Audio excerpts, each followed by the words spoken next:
All right, Ron, good to see you again. Good to see you, David. We left off last time on this story at a very memorable moment. I think I remember the exact date we left off, which was January 30th, 1998. And for those that are catching up on the story, you can go back and listen to parts 1 and 3. But on January 30th, 1998, the sort of prime suspect in the disappearance of Katrina Montgomery was... How do you want to put it? Holed up in a house in a sort of standoff with the police in Ventura? Right. And as we talked on the last episode, he was arrested. Mm-hmm. I guess it was early the morning of the 30th at some point.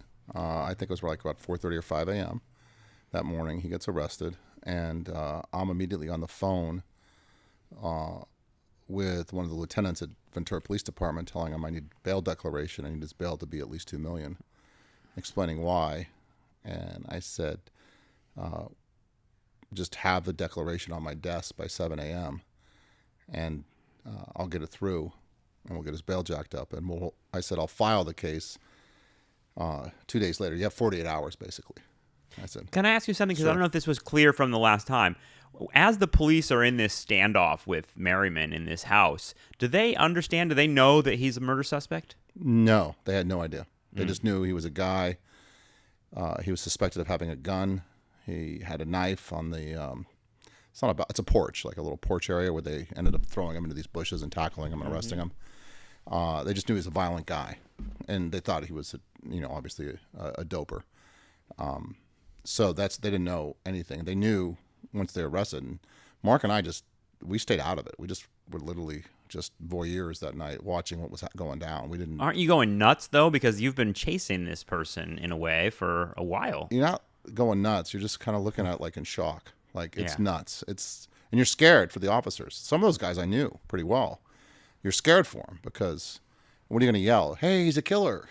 You don't really, you just kind of sit there and watch it all, and you're just scared for everybody. You don't want anybody to get hurt.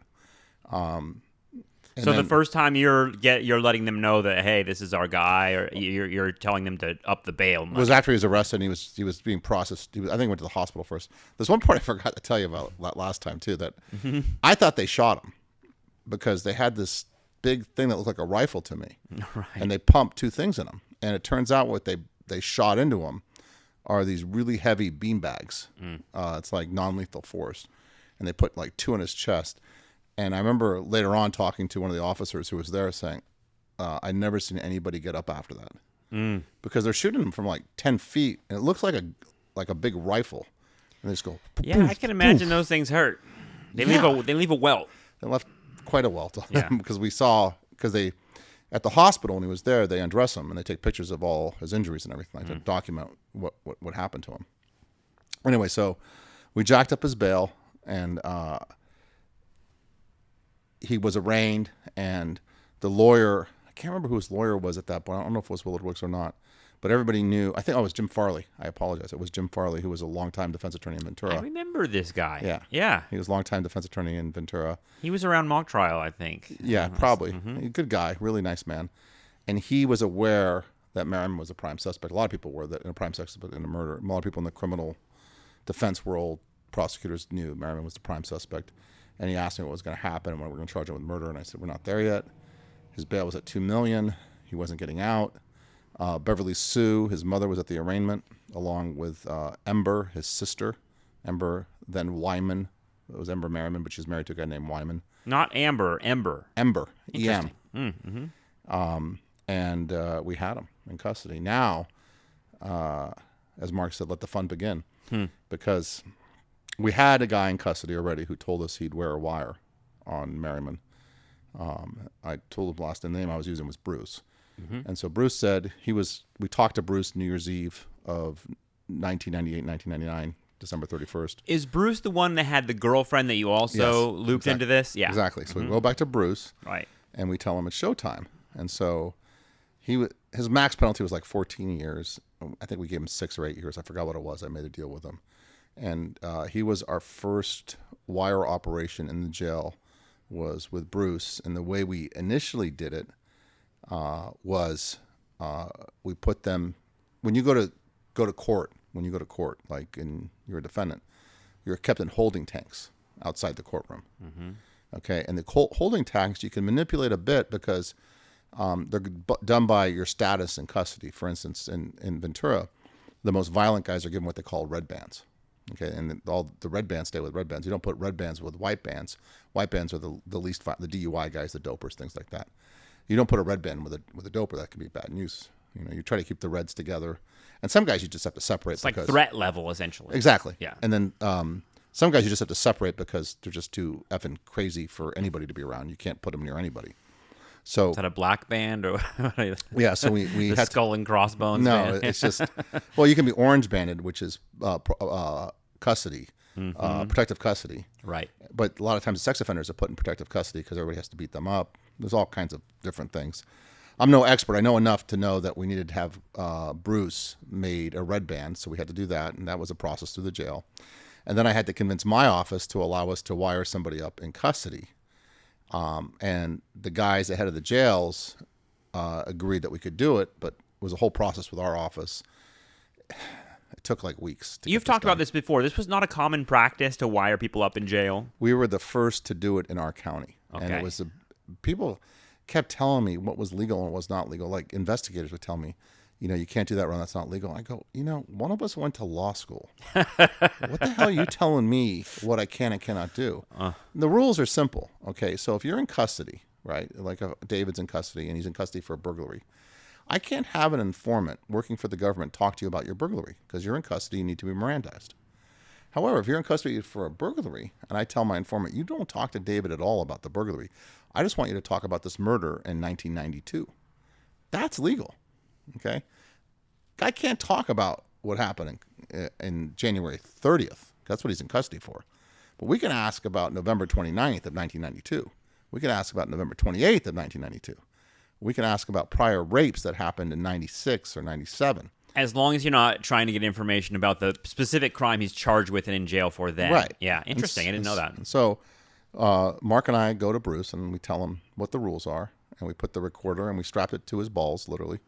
And at that point, the wires were like on the seams of his shirt, but on the shoulders, and the mics were on his shoulders. And, you know, we had not done this before, so there's a little trial and error involved here. It's not like we've mastered how to do this, but we tell him, you know, the spiel I would give him, and I'd say, look, Bruce, here's the deal. This wire is going to pick up everything. You fart, we're going to get it. Okay? The key here is that you must protect the recording device under all circumstances. So if somehow they start beating you, the one thing you cover up is the wire, because if that breaks, our deal is off. Because if he says something he's not supposed to say on this wire because you elicit it, then this case gets all tossed out. We can't have you do it. You cannot talk about January 30th, his arrest, anything. If he brings it up, you walk away. You don't say a word. Okay? Just do not talk about that. If he does bring up January 30th and that invalidates the whole thing. No, we just don't want him asking any questions about it. We want to make it clear. We don't want to even have the issue, right? Can I ask you this? How are you going to get Bruce in the same room as Merriman in the jail? We'll get there. Okay. I got it. We have a whole plan for this. Okay. So we tell him all this. I tell him, and look, after we're done, before we listen to the tape, we're going to test your credibility. And we're going to interview you. And when we interview you, if you tell us one thing that's not on that tape, that means you lied to us. That means that you're no longer our informant.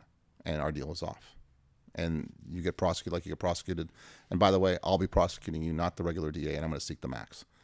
Okay, so I let him know that. So I'm telling him that he's going to have to prove his credibility after every wire operation. And if something he tells us is not on that tape, he's a liar, and we're going to hold him responsible for that. Okay. I also told him that tape will pick up everything, which we didn't know. I mean, we thought it was pretty good. We didn't know. And by the way, we ended up enhancing our recording equipment over time to get better and better equipment. So the first run was not the greatest. Can you listen live while it's happening? No. You can see it. Mark could see it. I couldn't see it. I was in the courtroom.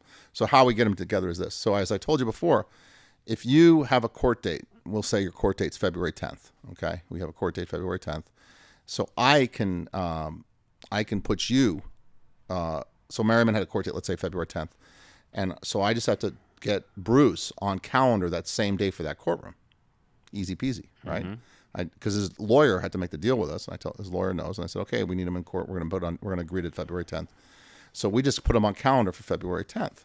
Okay. He's red banded now. He's no longer any other band but red. So he's going to go with Merriman in the same tanks.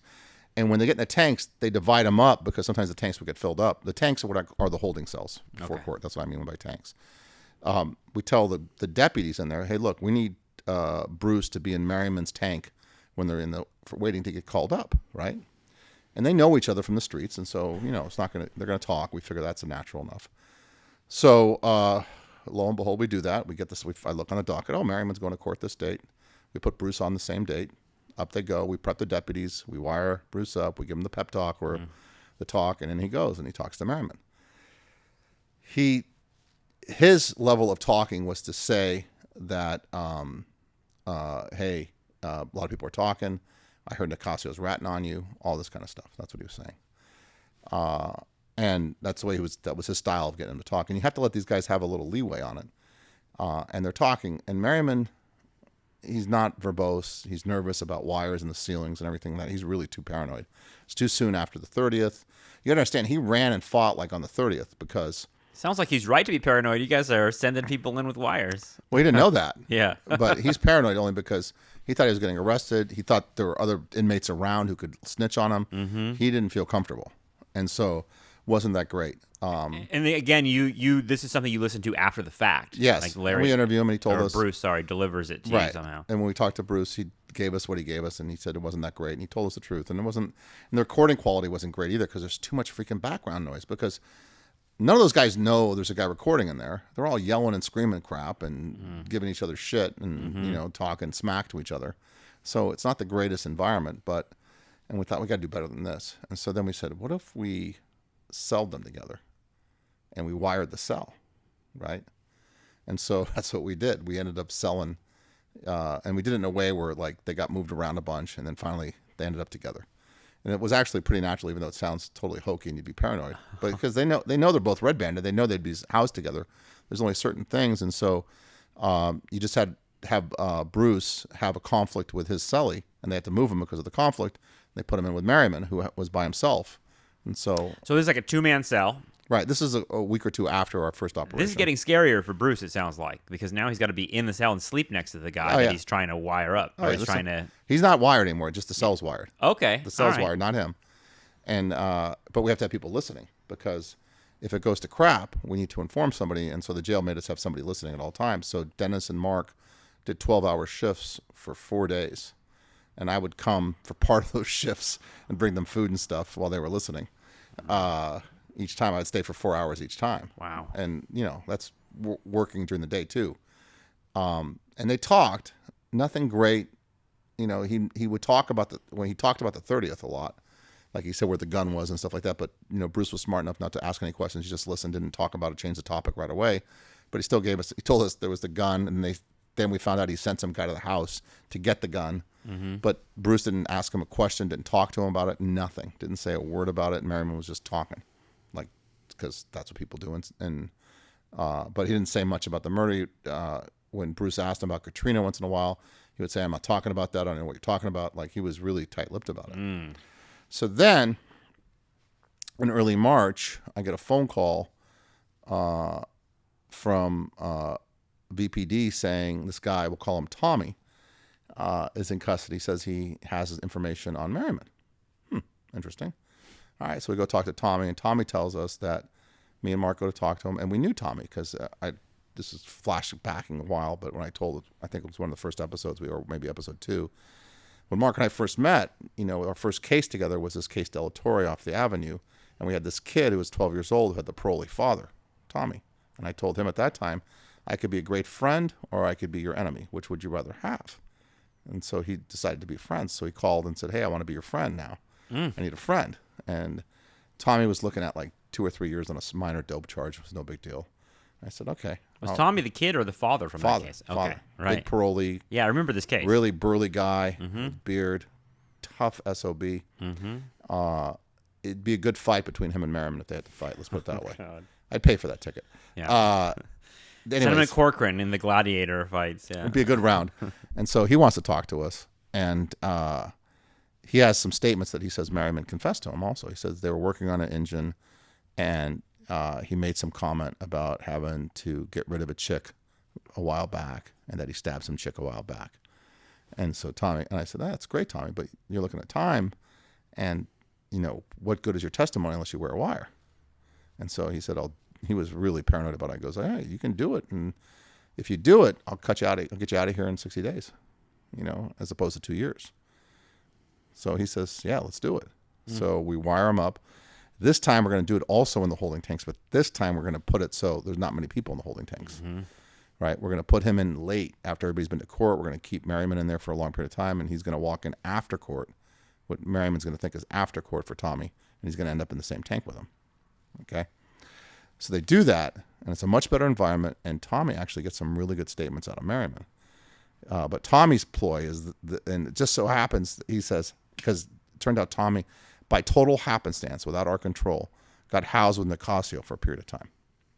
Okay. Larry Nicasio. Yes, Larry Nicasio got housed with him because Larry one of the three you think are the prime movers in the Katrina disappearance. Right, and we're doing this early March. We're doing this operation of '98, and so Tommy starts saying Nicasio's going to rat you out. His lawyer wants you to rat him out. He's really thinking about ratting you out and all this stuff about ratting him out, right? And he goes, and Merriman's like, no effing way. He has to hold his mud, man. You got to beat him up. You got to beat him up. You got to let him know he has to shut up. You got to thump him a few times. And so all of a sudden, Ryan Bush, who's also in custody at the time, the third person involved in this potentially, is in the holding tank across from them. God. And Merriman sees Ryan, and he starts yelling at Ryan.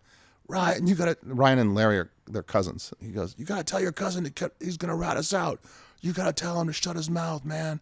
All this is on the recording, right? It's all good stuff. This is the Tommy tape. Tommy tape. Yep. You got to tell him to shut his mouth. And Ryan's yelling back, don't worry, he's not talking. There's no way he's talking. He goes, this is a celly right here. He's saying he's talking. Tell him, shut up. Tell him to shut him a kite. Tell him to shut up. All on the tape. All really good stuff. And Tommy pushes him even more. And Merriman basically admits to being with Katrina that night. Says, they're all gonna go down if Larry talks, meaning him and Ryan, and they're all gonna go down. And he goes, and Larry needs to keep his mouth. If Merrick keeps his mouth shut, we'll all walk away from this. So you're getting closer to someone actually making direct reference to killing this girl. Let me tell you, that was the best wire operation we had run at the time, because it made Tommy credible, because it made it really.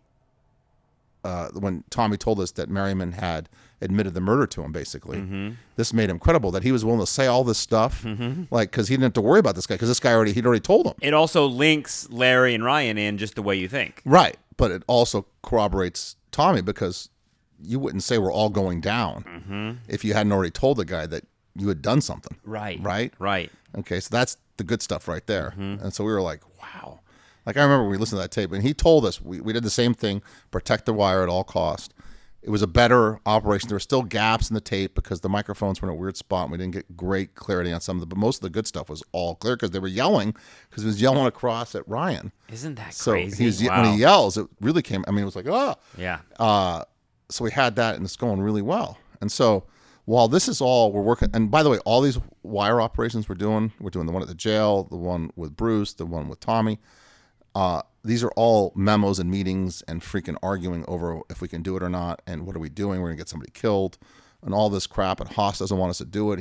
He writes Haas. We find out, this is how crazy Haas is. We find out 4 months later that Haas wrote a memo, an email to the jail commander saying he should not allow this. Oof. Saying this was too dangerous. What's we're risking Haas's deal, man? And who will play him in the movie? Because I'm like thinking of him as like kind of your one of your like arch enemies within the organization, within the DA's office, right? Yeah. Well, whoever is going to have to be able to play an asshole really well, because that was so beyond the pale when we found out about that. Like, he's totally sabotaging. Why was he doing that? He didn't want the DA's office to be investigating a case of this nature. He didn't think it was our role. He thought it was extending all his resources. He was mad about it. He was mad about the fact that a lawyer was running an investigation that he thought an investigator should run. And we were making progress, and we were doing well, and we're making gains. And it was like, in his mind, this is going to mean that all lawyers are now going to be investigators at the office. It's going to be like cats sleeping with dogs. We can't have it. Protecting territory, too, your own expertise. Yeah. So we had to get through all the freaking, and every time, though, I will say this, that when push came to shove, Bradbury always chose, let's be aggressive, keep going. Yeah. He always, and it would just totally shut down. And Haas couldn't, you can't fight with Bradbury. That's just, the cop hierarchy does not allow him to fight with the boss. Okay. So we do these operations, and then I get a call from Kavanoki, because I've been pimping Kavanoki. Kavanoki was Nicasio's lawyer. Once Merriman was in custody, I'm pimping Kavanoki with the fact that we're going to make a deal with Merriman or Larry. I don't care which one. We'll take either one. I was never going to make a deal with Merriman, never. But Kavanoki didn't know that. And I kept pimping him. I go, if your guy's not coming to the table, I'll just make the deal with Merriman. I don't give a shit. And I go, I'm going to start having talks. I'm going to get somebody for this soon. And Darren would go, you can't do that. He's the killer. And I go, I can do whatever the hell I want. Somebody's going down for this. You don't think I'm spending all this time for my good health? We're gonna get somebody. I don't care if it's Merriman or Larry. I'm gonna get one of them. And lo and behold, on March 28th, Mr. Kavanoki calls me, and he wants to make a deal. This is for those that didn't catch what Ron just said. This is Kavanoki is Larry Nicasio's lawyer. Right. Larry was 16 years old at the time of Katrina's disappearance. Now, 6 years later, now he wants to cut a deal. Yeah. And I'm very interested, obviously. I said, great. So I send him what they call a Queen for the Day letter. A Queen for the Day letter is this. We say, in this letter, you're going to tell the DA's office the truth. You're going to tell them all your involvement in the homicide of Katrina Montgomery, including yours.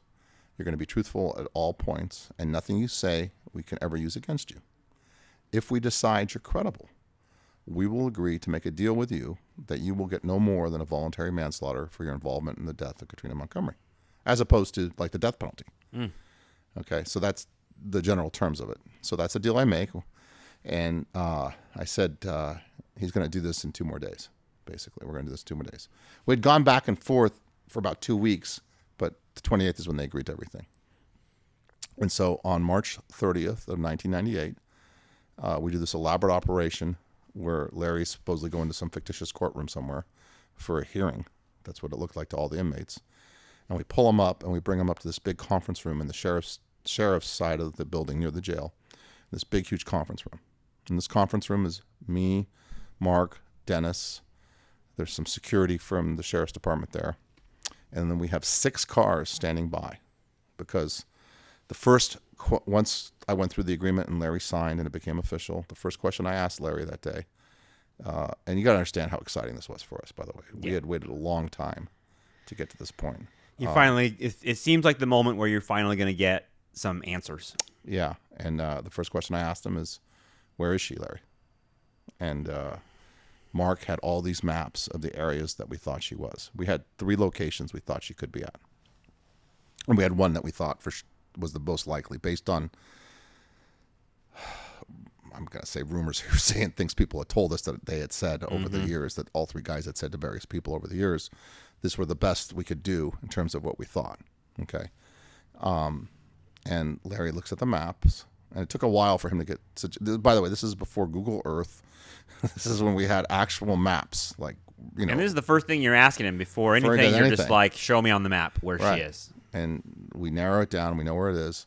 And the reason we want to do that first is we were going to whatever site he picked. We were driving out that day. He was going to find the body for us. Okay, so we had the coroner's team on standby.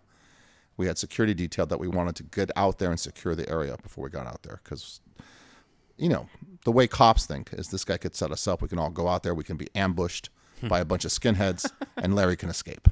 Okay? Hey, it could happen. It could happen. If you watch Sons of Anarchy, things like that do happen. Right. I mean, that's actually a concern that everybody has. Yeah. And we're about to take an inmate in custody who we think could be part of a murder, and we're about to drive him about 80 miles away from the jail. It's unbelievably dramatic shit, honestly, one way or the other. And so we had literally a caravan of like 8 cars going out there when we went out there. But before we did that, once he located the area, I said, okay, before we go out, we're going to spend the next 2 hours talking. And that 2 hours, they were all going out, securing the area, making sure everything was safe for everybody, the whole deal. And so I sat down and talked to him. And for the first time, I had heard Larry's version of the story. It was more shocking than I actually thought it would be. And, you know, I recently listened to the recording of that conversation, and I hadn't heard it in, it's been years. and it's chilling. It's like, What was the tone of it as you're talking about all this stuff? Are you the only person who's asking questions? oh yeah. I told everybody beforehand, look, the way it's going to work is this: like, I'm going first. When I'm done, Mark, if you got questions, you can ask them. Dennis, if you have questions, you can ask them. Nobody else in the room is allowed to ask any questions. That's the way it's going to work. Well, nobody else in the room knew enough to ask any questions. Had you done anything remotely like this in your life at this point? I've interrogated witnesses before. Yes, I've cross-examined. You've done a lot, I know. Right. I know. Hundreds, but this is like hundreds, really if not thousands of extraordinary people. pressure, it seems like. And also just, I don't know, the pathos of it, because you're hearing a description of horrible things happening. Yeah, but you got to understand, the reason why it had to be me is, first of all, I knew the case better than anybody else in that room. I by believe far. it, yeah. I know, by Sounds far. Like, I knew the details. I knew the people. I knew what they had previously said. I know what they had told us. I knew what people had said on wires. I knew what people had said on phone calls that we had wired or that we did the wiretaps on. I knew what people said in the wire operations at the jail. I knew what Merriman had told other witnesses who had told me. I knew what Larry had told everybody. Okay, so like, and I'm not trying to brag or anything like that, but like, I have an unbelievable memory for this stuff. Yeah, like, I and can you're recall, just so deeply involved in this case. I mean, Right. you've taken it to a place that no one has taken it before. right, and I don't even have to have notes or anything. I just know it. Like, I remember it very vividly. I know what the dates are. I know what the times are. I know what the places are. So if Larry said he was at a place on a certain date and time, and we had a report that said he was not there, or because we tracked him for a long period of time, and I knew what dates where he was on certain dates that were very important to us. So if he gave us different statements about that, and I thought he was lying, I would have canceled the interview and said we have no deal. Yeah. And so that's why I had to do it. What was his demeanor like in this meeting? So we're in you got to say, because we're in this huge conference room, like it's as big as this attic probably, honestly, but like higher ceilings, obviously. And we have a big table in the middle, and the table's probably between me and Larry is about 8 feet, and it goes about 12 feet long. Okay, we had cameras on both ends of the table. At Larry, it's videotaped, and we had audio on the table in between us. Okay, I have a legal pad in front of me. No reports or anything like that. Mark had maps, but those maps were off the table. Dennis is, I guess, to my right, and Mark's on my left. Okay, and Mark's pacing a lot. He gets up and walks around a lot during the thing. Like, he's off camera quite a bit, actually. And it's quiet. Larry talks in a soft voice, and he just kind of goes, well, we went to the Porcho party. And he's very quiet, and he takes his time. He doesn't rush. He's thinking as he's talking. I mean, I could tell. I knew because of the wires on him, and because I've heard him talk and how he thinks, that he was bright. And I respected his intellect, because the problem I found with a lot of investigators when they talk to crooks, they think they're all stupid and they're so much smarter. It's like a contempt for them or something. Right. But no, there's just the whole arrogance of thinking you're so much smarter than somebody else when you're talking to them. Not only is it bad form in terms of putting the witness off or the suspect off, but it's bad form because you miss stuff, because you're not accounting for their potential sophistication to fool you. And if you're not listening closely and thinking this guy could be bullshitting me, you could be taken for a ride. Anyway, Haas was actually at this thing too, by the way. And so we go through the whole thing. We go from soup to nuts. We go from who his gang was, who he hung out with. I have them named. See, what you want to do with gang members, by the way, if they're turning state's evidence, you make them name their gang members. And if they can admit their other gang members have done prior crimes, you make them say it. Because once you do that, you burn them with the gang. Once that gets out, and everything eventually gets out, they can never go back to that gang, because now they're a rat. And so you make them rat everybody out. And you do it intentionally. You make them name names. You force them to name people, what they did, who had the dope, who brought it, who had a gun, who didn't, who had a knife, who didn't. You make them name everybody, because you're letting them know that, look, the only person who's going to love you from now on is me. Was Larry aware of this? He knew what I was doing. He had a system, because he didn't want to do it at first. And I looked at him. I go, buddy. But he knew he was burning people who, like in a gang. I mean, he knew he was in danger by doing this. But the way he would, like, he had love for Ryan Bush, and he had a love for Robert Bush. Nobody else. He could care less about it. He was going to save his cousins if he could, but nobody else. And he went through the party. He told us about the party. A lot of it penciled out. It was his. You got to understand. We've heard party stories. The Porcio parties, what I'm talking about. We've heard parties from Scott Porcio, April Porcio, this guy named Wayne Gibson, this guy named Roman Dobros, this guy named John Cundiff. a couple of women that were there. We've heard the story of the party, but it's like you and me. If we see something, we all have our perspective of it, right? We all see it from different perspectives, and we see different things. And so I don't mind if you see the same thing differently than I do. If a witness sees it, that's natural to me. I just can't have it be like you're telling me somebody was there and they're telling me they're in the car. Okay? If you're telling me the guy had a knife in his right hand or his left hand, but like everybody who we talked to about the party described the Porcho and Merriman fight. Okay? Everybody had different motivations for the fight. That's fair. But you better have the fight because everybody saw the fight. Right.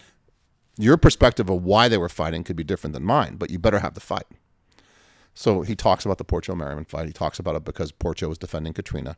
He talked about Katrina having this weird thing with Merriman, and Merriman always saying to do things to her and he's telling Larry to do things to her, and they were joking around about Larry doing things. He thought he was whole time Merriman was joking. He thought Merriman liked her, but he kept saying do stuff to her. Hey, go over and do stuff to her. Sexual stuff? Are you talking about? No, like push her, punch her, do mess something, around, mess around with her. But Larry wasn't going to do that. He goes, I didn't know her and stuff like that. And he goes, and Larry said, I was 16. I was, the smallest guy there. These guys had been to prison. They were much tougher than I was. He talked pretty frankly about all that stuff.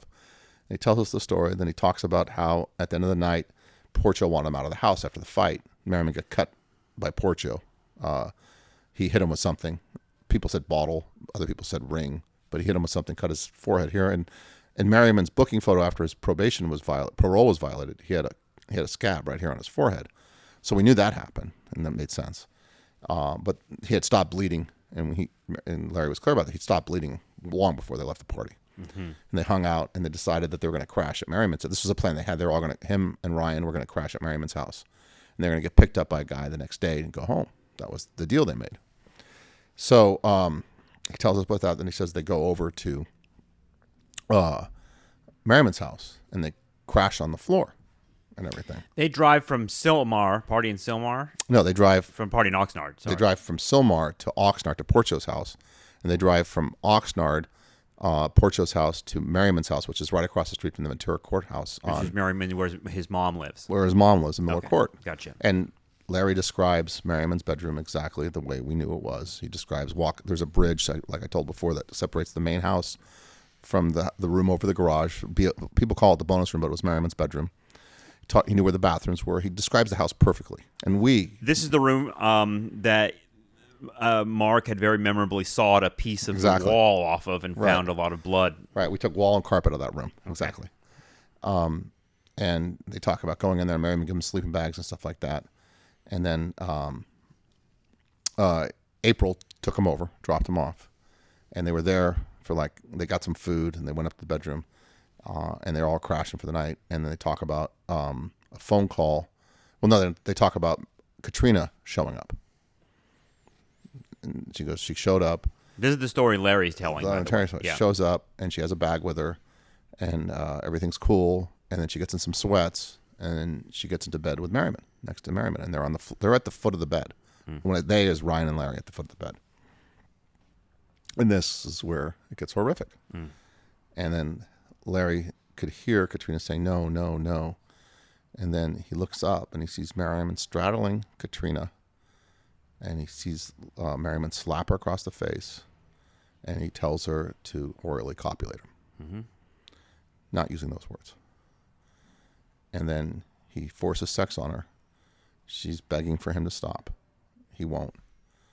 She's crying and whimpering, saying, no, please stop, no, please stop. And he keeps going and going and calling her names and doing what he will with her. And Larry is on the floor pretending to be asleep while this happens? Yeah, Larry says that he was covering his ears. He didn't want to hear it. He's trying to close his eyes so he wouldn't see it. Do you know if it's dark in the room? He says it's dark, but you can see because there's still light coming into the room from somewhere. He says he thinks Ryan is doing the same, but they're not talking. And he's scared, right? Because he goes, it was awful. And you could tell Larry was affected by it when he's telling the story. He's either acting really well or he was really affected by it. And then it stops after an hour and a half to 2 hours. And Katrina says, hey, I want to go use the bathroom. And so she gets up and she's putting her shoes on on the end of the bed. Her back, I guess, would be to Larry and Ryan, but she's on the end of the bed on a corner. And then he sees Merriman come up, and he sticks a knife in her throat. And she falls on the floor. They get up. She's bleeding, and she's holding her neck, and she's saying, "Stop, please, please." And they're telling him, "Don't do it, don't do it, don't do it." That's Larry and Ryan are telling him that. "Don't do it, don't do it." Everyone's awake at this point. Oh, yeah. And up. And up. And just, "Don't do it, don't do it." And she's like begging, "Please, please, don't do it." And she goes, "I won't say anything, I won't say anything." And then Merriman tells them that she's going to rat. Like, she's a rat. She's going to rat on us. She's going to rat. He's saying us. Okay. She's going to rat. And then he goes over and he grabs what Larry thinks is a wrench, a big, heavy wrench. And he rears back and he smacks her over the top of the head. And she falls to the floor and doesn't make any noise. And he hits her again. And Katrina stops moving. And they're just in stunned shock. Just total shock. Merriman starts taking the blankets and wrapping her up in these blankets and stuff like that. And Larry says there's a lot of blood. Then Merriman says to Larry, "Go get her truck and put it in front of the house." And he describes the truck, blue little Toyota. And Merriman fishes through something like her purse or her bag, grabs some keys, and throws it to her. And they wrap her in a pink blanket. That's what Larry remembered, a pink blanket, which was a very key piece of evidence at the time, because we know from before that they found pink fibers in the blood in the truck. I remember this. Yep. Okay. And so I heard that, and I was like, okay, that's interesting. And they wrap her up, and Larry goes out, gets a truck, and puts it in the driveway. 5, 10, 15 minutes later, Ryan and Justin come out carrying Katrina all wrapped up. They throw her in the back of the truck. Ryan is upset or nervous because he's telling Merriman, "Your mom saw us. Your mom saw us." And Merriman says, "Don't worry, she's cool. She won't say anything. Don't worry, she's cool." And he's like, "Your mom saw us, though. She saw everything." And Merriman's like, "She's cool. Don't worry about it. She's cool." So they get in the truck and they drive back to Sylmar. And at the time, Ryan and Larry were living at this house they called the Crash Pad. The Crash Pad was a house that somebody had rented, had stopped paying the rent on a long time ago, and people just crashed there all the time. Nobody was paying rent, and the owners, I don't know what happened. The owners didn't kick everybody out or didn't, whatever. Nobody cared, and a lot of skinheads would crash there all the time, and it was just an asshole. They drive to Sylmar with Katrina's body in the back of the truck, in Katrina's truck. In Katrina's truck, all in the three. Middle of the night? Middle of the night, and like they're all yelling at Larry at the time, "Don't get pulled over, drive slow." No shit. Yeah, and they got Christ. in the back of the night. This has to be 4 to 5 a.m. Okay, it's late, early morning. And they get to Sylmar, the Crash Pad. Ryan goes in, and he borrows this guy's named Wayne Gibson's truck. And he gets Gibson's truck keys, and Larry follows. Larry's with Merriman and Katrina's truck. They follow Ryan up into this area in Sylmar, and then Larry and Ryan take Katrina's body out of the truck, and they stick her in a drainage pipe. And the plan is to come back that night and bury her somewhere. And so then Larry gets back in Katrina's truck, Merriman's in the passenger seat, and Ryan drives. And they drive the truck up into the Angeles Crest National Forest, about 5-6 miles away where they left Katrina. They leave the truck.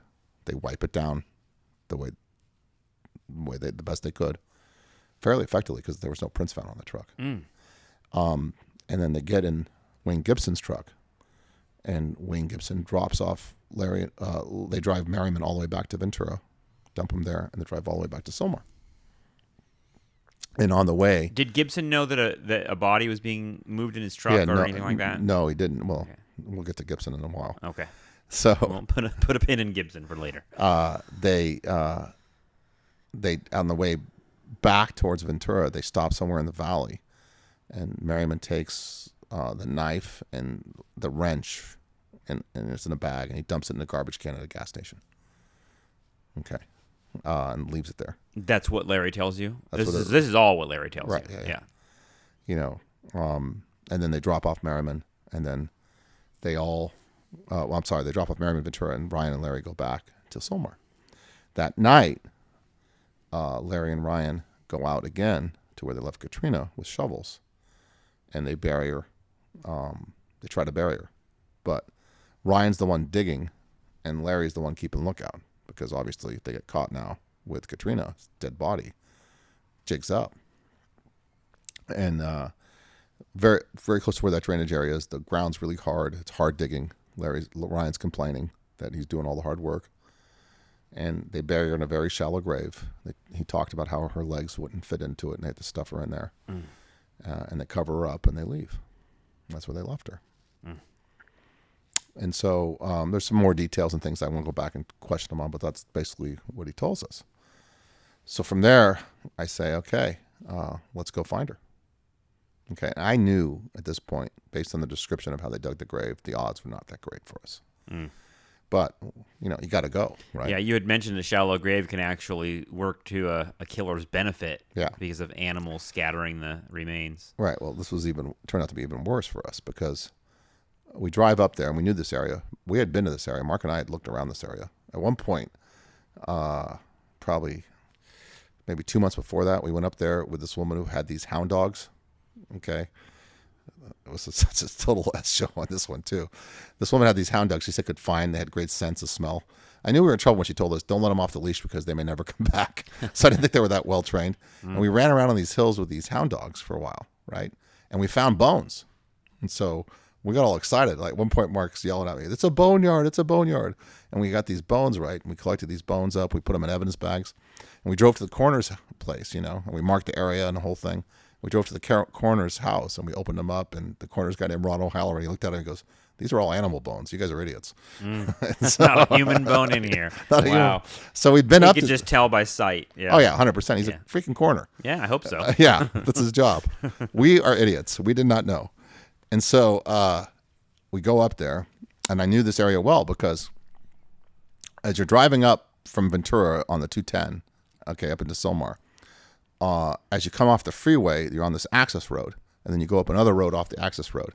On the right of the road, the whole hill had been moved because they built this Frito-Lay building there. Ugh. I don't know what it is now. It was Frito-Lay at the time. I know 100% it was. They'd moved half the mountain was gone. Okay, all right, just gone. And the other half was pristine. Nothing was done to it. So Mark's ahead of us. And I'm on the radio with Mark. It may have been cell phone. I think it was radio. And he's like, and we know where we're going at this point. We have a good idea where we're going. We know the area. And he goes, and I'm saying, and Mark's going, telling me, like, let's hope he picks right, picks left, pick left, pick left. Tell us to go left. Tell us to go left. Left side, left side. And then Larry goes, it was up here on the right. And as you turn the corner, he didn't know we're about to turn the corner. And he said, it's up here on the right. That's where the Frito-Lay factory was. And as you turn, he sees it. And his face just... And so we get up there. So they built a factory where the body was I don't know if it's a factory. It's a huge Frito-Lay building. Well, could have been office or whatever. But yeah. It's a big construction project that probably ruined the chances of ever finding Katrina's remains. So we go up there, and we park on the left, and we have them get out of the thing, and there's all these cops there. And I'm just bummed out at this point. Like, I'm really... bummed out because I know now what little hope has left the building. There's no hope that we're going to find her. And we walk up on this hillside, and we're there, and there's got all these cops everywhere. And we even have a helicopter flying by. Wow. Mark's trying to get him to walk around more and look around, really be sure. Maybe he made a mistake. It's been a lot of years. Larry, you could have made a mistake. Eventually, Larry's, we're up there for a good hour, and Larry just says no. I don't think it's here anymore. I think it was here where this was. Because we were hoping maybe he'd get fresh, but no, it's actually on the left. And he even shows us where he thought the drainage was, where they kept her and all that kind of stuff. It'd be hard to remember, honestly, for anyone. He'd been up there a few times to check on it. Okay. So I don't know when the last time he was at the time. Probably been 3 years or so. But like, I asked about Gibson in part because I was sort of wondering, like, how many people were carrying this secret. and knew what had happened to Katrina directly. One of the things I left out of the story on episode 1 is one of the first things we did, and one of the reasons I thought Larry and Ryan were involved, is we went and found Wayne Gibson. And we interviewed him in front of his parole officer. And we had him come in, and we told him, look, I know you were, because he had told a different story to the cops. He didn't say that. And I said, I believe you're lying. I need to know what happened here. Did you drove, I believe that you're involved in this. I don't think you drove down to Ventura. I don't think you picked up Ryan and Larry in Ventura. I just don't think that's true. What happened? And he goes, well, I can't do it. I can't be a rat. Da, da, da. And I go, okay. And I look at the parole officer. I go, what happens now? And I go, we're going to violate him? How long is he going to go for? 2 years? I got a job. I'm doing well. He starts crying like a big pussy, right? And I said, I go, well, it's your choice, Wayne. You can go to prison today, or you can tell me what happened. And he gave it up. He said, no, this is what happened. He told us that they came, got the truck from him, and that they took the truck. He doesn't know where they went, but he knows that they dropped Merriman off in Ventura and came back. And he goes, they took all my gas. I was late for work. He remembered all that stuff. Okay, which was a huge part of the case because we blew their alibi. That, the first story Larry and Ryan told was this guy came and picked him up in Ventura and drove him back to Sylmar. Well, now, how did they get to Sylmar? Right? They didn't have a car. Right. How did they get to Sylmar?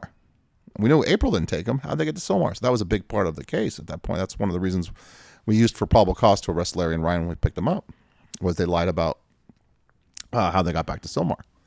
So anyway, so I get this. We can't find Katrina this day on March 30th. And you got to think. So I got 2 things going in my head at this point when we know we can't find her. One, I got to tell the Montgomerys that we're not going to find their girl. And so I'm pissed about that and sad about that. And you also, it seems like a big day for also having confirmed that she was murdered. Yeah, but I mean, obviously you knew she was murdered. Right. But this seems like a moment where you confirmed it. Well, it was the first time we had a viable explanation of what happened to Katrina. Yeah. Besides she disappeared or that Merriman just killed her. We knew there was a lot to believe that she was dead. So I wasn't like I was. You said you were shocked though when you heard Larry's story. What was shocking about it? The level of violence, yeah, the cruelty, the depravity, the evilness of it all. Yeah. I mean, it was as gruesome a murder as I've heard, and I had heard a few at that point. It was as gruesome as you could have imagined. First time I read the details of it, it gave me nightmares, honestly. I thought about it at night, and it woke me up thinking about what happened to her because it's in a bed at night. It's really awful. It's awful. Yeah. Every part of it's awful. And as hardened as I am now, it still bothers me. Mm-hmm. The other part of it that I was pissed about was that how do we corroborate Larry? And so I take Larry aside and I said, listen, I don't care what fucking deal you think we have. Okay. We have nothing. You didn't corroborate shit. Your job was to find us the body. We don't have the body.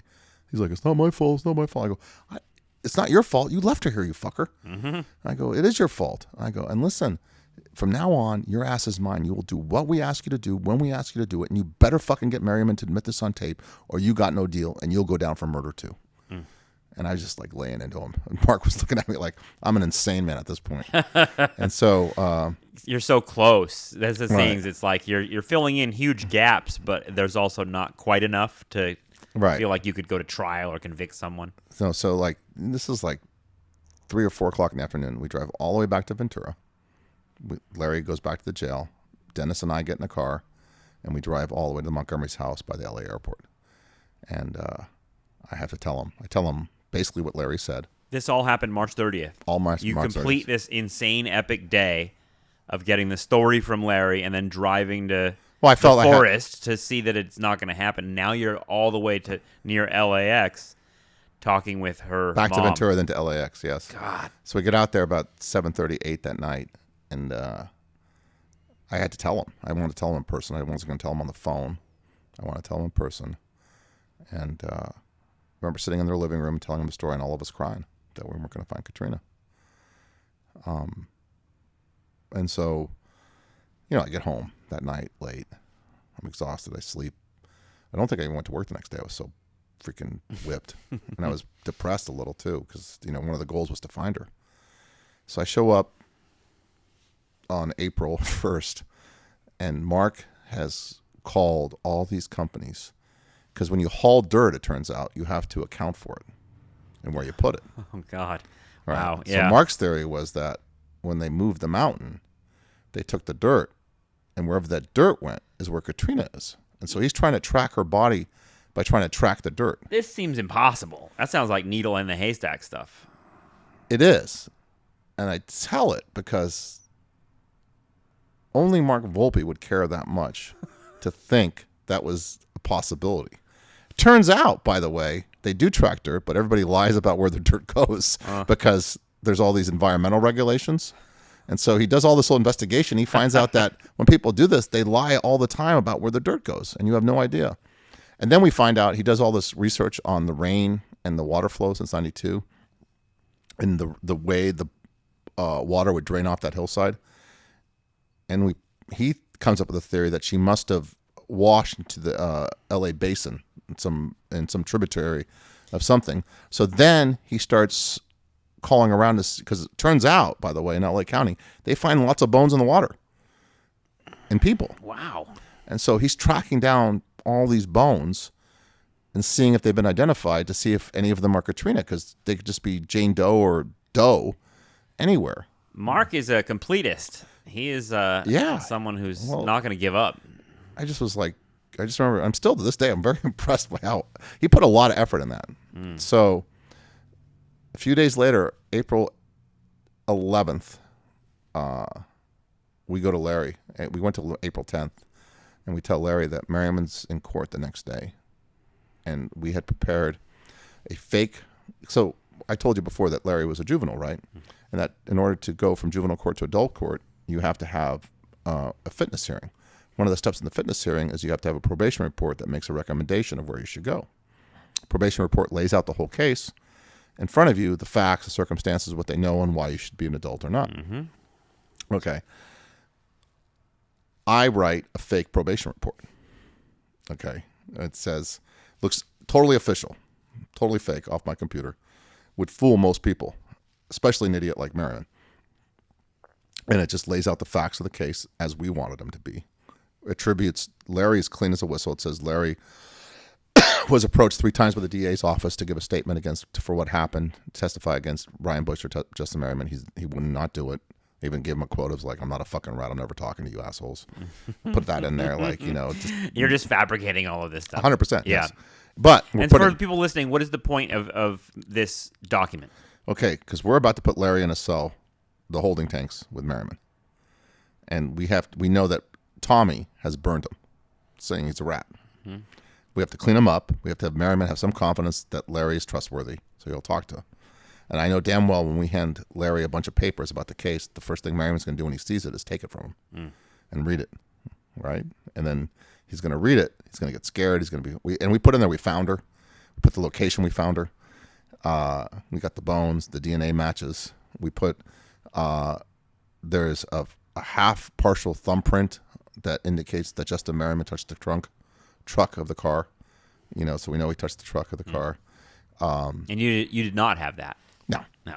But he didn't. That's what actually makes me amazed is that these 3 men, I guess a couple of them are minors, but they kind of like somehow stumbled upon not leaving a whole lot of evidence. They got rid of the body. They actually, it's an accident in some way, but not like I like to advertise this fact.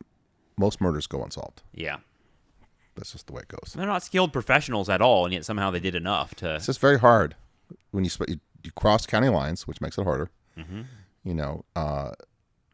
Everybody who saw it is quiet, right? Nobody put pressure enough to get them to talk. And once the physical evidence disappears, once Katrina disappears, probably within hours of them leaving her there, actually. Once that disappears, it's really tough. Yeah. Okay. Anyway, so we do this whole fake probation report, and we tell him he's going in the next day with a quarter strapped to his balls and microphones on his shirt, and he's going to get a statement out of Justin Merriman.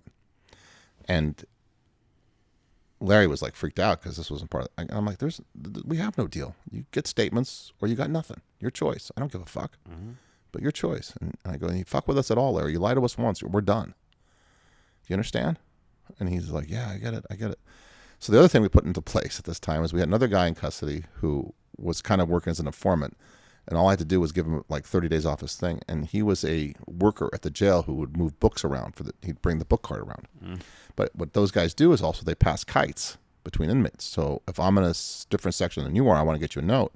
The book kite comes around, I say, hey, give this to Parsons, right? And that's my note saying, hey, David, what's up, whatever. And so we had this guy working the kites for us. And so every time he'd get a kite, he'd give it to a deputy, they'd photocopy it, they'd pass the kite or burn the kite, depending on what was in the kite. Obviously you wouldn't say kill David. You wouldn't want to pass that kite around, right? So we're getting information that way. So Larry went into the jail cell April 11th with that fake probation report. Not the jail cell, the visiting area, not the visiting area, the holding tanks for court. And we did the same way we did it with Tommy, where we made it so that there was only a few people in there. It wasn't a lot. And Merriman sees him and right away runs up to him and starts going, what's up? Oh, I heard you're ratting. He goes, I'm not ratting. And they start talking, right? And then Merriman sees it. What's that? And he goes, the probation report. He goes, what do you mean? It's paperwork on the case. Merriman rips it from him. Exactly like you thought he would. Rips it from him. He goes, can I look at this? He goes, yeah, go ahead, look at it. And Merriman's looking at it. He goes, who's saying all this shit? Who's saying all this shit? And he goes, I'm not me. I don't know. They got all kinds of stuff in there. They got wiretaps from your mom. They got this. They got that. I had all kinds of fake evidence, fake witnesses. All this is bullshit. This is bullshit. Like he's yelling and stuff. He goes, you just hold your, but they got nothing. And then he says, the line he says is this: if they actually had her body, we'd all be in Los Angeles. Merriman said that. Merriman says that. Oy. That's a big, huge statement for us. Yeah. So we run that operation. We got a few other statements there. They're pretty good, but it's not a confession. But it's getting there. We're getting all these little statements. We end up running 9 of those operations with Larry, and they get more and more complex. So Merriman, at this point, it seems like he's at least sophisticated enough to understand that might be lies that law enforcement or the DA or whatever are putting out there. Like he's saying, they don't have the body, they're bullshitting. Like he suspects that maybe lies are on that report. He's trying to convince Larry, because Larry's nervous. Larry goes, I'm going to go down for this stuff. Yeah. I don't want to go down by myself. He's trying to convince Larry, the way I took it is he's trying to convince Larry that they don't have shit. Okay. Even though the probation report looks like we have a lot of shit. Right, but he's trying to convince Larry they don't have shit. Don't worry. You got nothing to worry about, buddy. Then he's asking Larry if he needs money for a lawyer. That don't believe your lawyer. And one time he goes, your lawyer only wants you to talk due to his Christian ethics. That's what he says. His big line. Yeah, that's what he says. Wow. So we've moved from January, in this episode, we've moved from January 30th, 98 to what, April 11th, 98? Yeah. But Seems like the case is heating up. But let me give you another, we'll give you one more little tidbit here and we can build on this later. Yeah, sounds good. Let's do the teaser for next time. What's so happening in April of 98? While all this is going on, okay, because it sounds like these are all in order, but there's a lot of stuff going on. So once we heard Larry's version of events, we went back and we realized, okay, so this is what I know, because I did sex prosecutions a lot, sexual assault prosecutions. When you commit a violent rape of this nature, that's sadistic, okay? And that intense for that period of time, it's not your first. Okay. Did I know that? No. But did I know it? Yeah, because I'd done enough of these types of cases to know how sexual predators work. We had statements from other women that we didn't really investigate where they said that, where they claimed that Merriman was sexually aggressive, that they raped him, that we heard from other people that they raped him, that we were looking into that we hadn't really solved. And this one woman we had worked with on another case, Mark knew, I'll call her Elizabeth, gives Mark a call. And she says, I live with a woman who says she was raped by Merriman, and Merriman confessed to killing Katrina to her. So the woman calls and says her roommate, essentially. Exactly. Basically, yeah. yes. Okay. That's a good way of putting it, roommate. Yeah. And so we set up this operation where Mark can meet her, and Mark meets her. We'll call the woman Chris. Chris tells of this extraordinarily violent rape where Merriman kept her prisoner in her house for hours and basically, had sex with her as he pleased. But it was very violent, and she wouldn't let her leave. Would have him masturbate her for a long period of time. Would have her orally copulate him for a long period of time, to the point where she became sore. And she didn't think she was raped because she would have agreed to have sex with Merriman. she was going to have when she went to his house, she was basically saying, yeah, She was planning on having sex with Merriman. Yeah. Mm-hmm. But it just got nuts, and it got violent, and he'd hit her, and she wanted to leave. He wouldn't let her. She said stop. He wouldn't let her stop. He kept going and going and going and going to the beyond point. What we would call consent. Oh, way beyond consent. It was incredibly disturbing and violent. At one point, when she asked to leave to use the bathroom, he told her if she left, he'd kill her like he killed Katrina. Oof. Okay, because everybody knew the story. So she tells Mark that story, and Mark says, we have a sexual assault case, not a murder case. Let's prove the sexual assault. We'll prove the murder. The way you can prove sexual assault in California at the time is, now it's codified into a different section, but at the time it was called 11.1b. I can introduce prior acts of rape and sexual violence to prove a current act if I use the prior acts to prove intent or modus operandi. Okay? So if you have a bunch of prior rapes, you can use those to prove the current rape to show, look, he had the same intent here, he had the same modus operandi, long period of time, she wanted to use the bathroom, confession. The girl also, Chris tells us that she's willing to help us. Merriman had told Larry during one of our wire operations that he wanted to get somebody to come visit him and Larry at the same time. So he was going to get a visitor for Larry, and Merriman would get his own visitor, and he would have them come pull them out at the same time for a visit. So, for instance, it would be me having my mother call a friend of hers. They would come to the jail together, say, we want to visit Ron and David at the same time. We get pulled out to visiting together. At the Ventura County Jail, when you visit people in that section, there's a big glass partition that separates the inmates from the visitors. On one side sits the visitors. There's nothing. The inmates can all interact, touch each other. We sit right next to each other. I could high five you. I could talk to you. And same on the other side. But when you want to talk to your visitor, you just have to, there's this little partition in between visitors where, for privacy, I don't know what, with a little phone. But there's no partitions between inmates. They can just lean over and talk to each other anytime they want. And so that's what his plan was, to talk to Larry privately. So Merriman is arranging visitors as a way of getting Larry in the same room with him. That's what he's saying to Larry. Yeah. So we have Chris call Beverly Sue and say, hey, I'm a friend of Justin's. Beverly Sue kind of knew this. She thought she was his girlfriend because she knew she'd been over. I just want to see how Justin was doing. Is there anything I can help? And Beverly Sue says, actually, there is.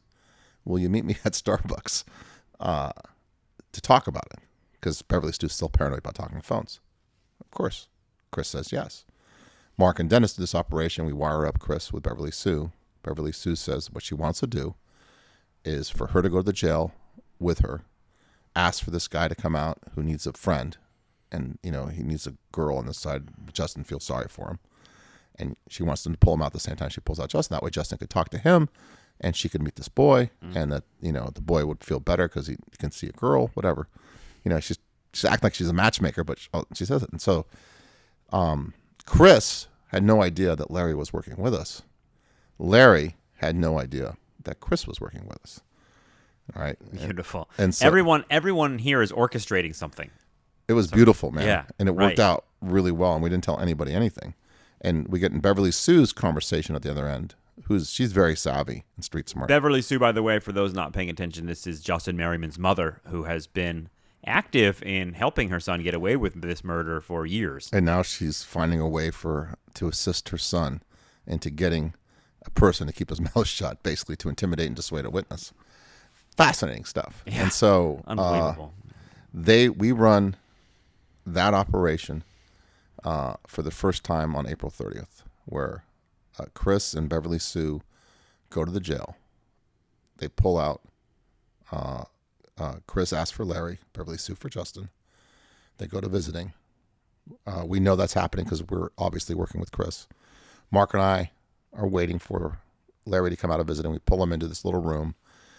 We strap him up with the wiring information, the wiring device, and he goes to visiting to talk to Justin. And we ran 6 of those operations together over the next, from April until last one was December 9th, 1998. And December 9th of 1998 is affectionately called the Mother Lode. So we're leading to more escalation of information from Justin, it seems like. Yeah. And during this period of time, last thing is we're also continuing with the sexual assault investigation and talking to women who have told somebody or complained about Merriman being violently sexual. We will continue building the case next time. Thanks for sharing this, Ron. All right. Thank you.